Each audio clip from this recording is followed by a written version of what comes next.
Tower যে এলাকাতে আছে সেখানে আমরা এখানে খবর পেয়েছি যে এই যে বাসাটি দেখতে পাচ্ছেন সেটি হচ্ছে আইয়ুব আলী নামের আইয়ুব আলী ডাকাত তারই বাসা, এবং সেখানে বিপুল পরিমাণ মাদক এবং বিপুল পরিমাণ টাকা পাওয়া গেছে বলে আমরা যতদূর জানতে পেরেছি। এখানে র্যাব 7 এর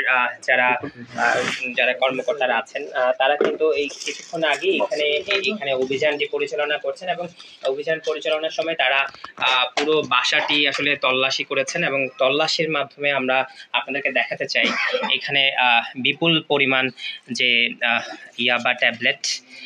সেই ইয়াবা ট্যাবলেট কিন্তু এই মুহূর্তে দেখতে পাচ্ছেন আপনারা। এই যে ইয়াবা ট্যাবলেট যতদূর আমরা জানতে পেরেছি তিনি এর আগেও 5টি মামলার আসামি আইয়ুব আলী। তিনি কিন্তু এই যে মাদকগুলো আপনারা দেখতে পাচ্ছেন ইয়াবা, এই মাদক ব্যবসার সাথে জড়িত, এবং বিপুল পরিমাণ এই যে মাদক তিনি তার যে